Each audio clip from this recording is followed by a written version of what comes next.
that gets likes and engagements, I've noticed obviously all the speakers today were telling you guys about photos and getting more engagements. More people click on the photos and beautiful pictures of Hawaii than anything else. I have pictures of people like with their arms in the air in front of like Waikio Valley and some of the other landmarks, and they get like 50 likes. So taking pictures is so important if you want people to keep coming back to your fan page. Also post opinions. Don't just like I say, don't put out salesy information. People want to know the real you, and they want to know if you have an opinion, go ahead and share it. That's really kind of like it shows your personality, and more people will come hear more about that. Because those posts kind of show you that you're a real person. And also because you're talking about Hawaii is a cool lifestyle, and people want to see what it's like to live on an island. Those posts and photos that show the lifestyle of this area are ones that keep bringing people back. Okay, like me, they really like me. I asked on my Facebook page, I'm like, I'm going to have a presentation. Can you guys tell me what do you like about this page? And people wrote and said nice things about my page. They said having moved here 11 months ago has been a wonderful resource for exploring Kona. Another woman said she feels connected to the Big Island after she visited her quite a few times. And this guy, John, he's a pretty interesting information. He started following me 2 years ago, and he kept liking me and talking to me. And he ended up retiring from Southern California, and he actually moved to the island. And he said that he had 3 different islands to choose from. And because my blog really gave him the flavor of living in Kona, he chose the Big Island, and I was looking for a home. And I've given a referral to a realtor from that. So again, it's if you keep showing up and keep being persistent, and people see what it's like to live in the place that you call home, there's a good chance they might get more information and you're the expert. It's that social proof aspect. The business side of things, we rent the condo next to ours, and so although I don't sell real estate, I also help do property management.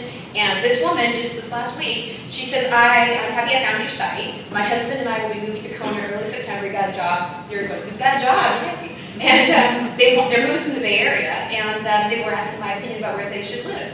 And so I said, well, why don't you rent while you're looking for your place to live? And in fact, I have a condo right next door. So she's renting my condo for 3 weeks. So, there's some money in that, right? So when I think I'm just doing this for free, when you get that kind of a hit, it makes it worth it. So, takeaways.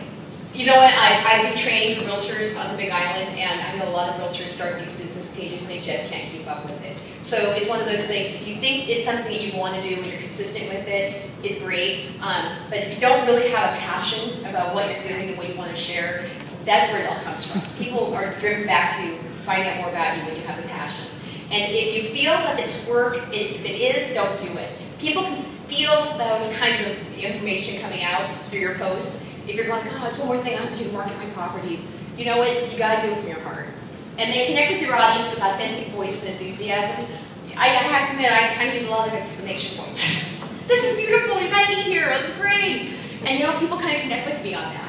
And so I know that not everybody here is going to be a cheerleader for their farm. But again, if you're out there and you're really enjoying what you're talking about and what you're doing, it shows in Facebook and social media.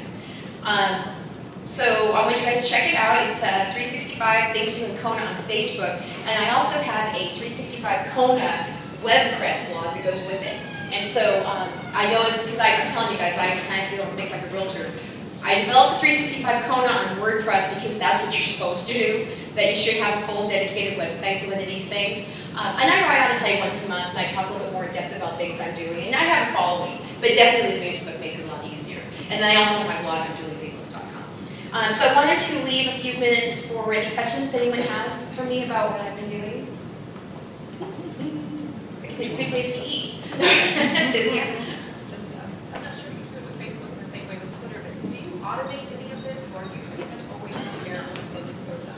I'm there. The question was, do I automate any of those posts that go up there? In fact, this is connected. That's right. Thank you. Everything I write on my 365 Facebook page automatically gets posted to Twitter, and so I actually pull a lot of my Twitter fans into my Facebook page, which I think is helping me get more people as well. So you're right on that one. And so, because I wait, this is what they say to a Facebook. Once you post something, hang out, wait a little bit, just in case you get a response back, so you can respond immediately back to your fans. And so I do that.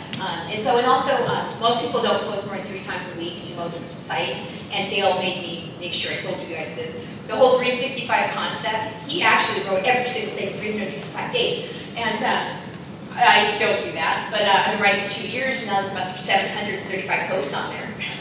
So call it something else besides 365. Try to keep up with it every day is a lot of work. But being consistent is still very important. Somebody else? Yes? You said you don't sell houses.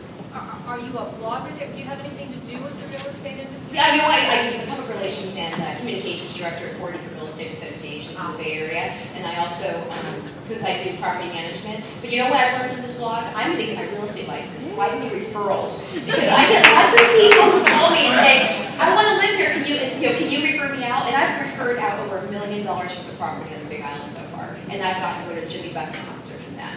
I didn't get my license. Any other questions? That's it. Yeah, yes? It seems like you're using your Facebook page as a blog. Yes. So that's I'm understanding. Yeah, it's kind of like, because Facebook at the end of the day is a microblogging site. And so basically it's an easy platform to blog off of. And again, I think a lot of realtors, setting a WordPress blog and going in and writing 3 or 4 paragraphs consistently is a hard job. And so when you do it on Facebook, the platform's already there and it's free, right? And also you get to see the engagement right away and you get to use analytics and all the stuff we already have so you can see if anyone's listening and which posts are getting the most hits from the instant analytics they show there. And that kind of keeps you going, like in your heart. You go, yeah, people are looking, yay! Anything else? That's it. I can't help you guys keep on track because I get 4 minutes out of time on it. Okay, thank you so much, you guys. Hopefully you'll join us.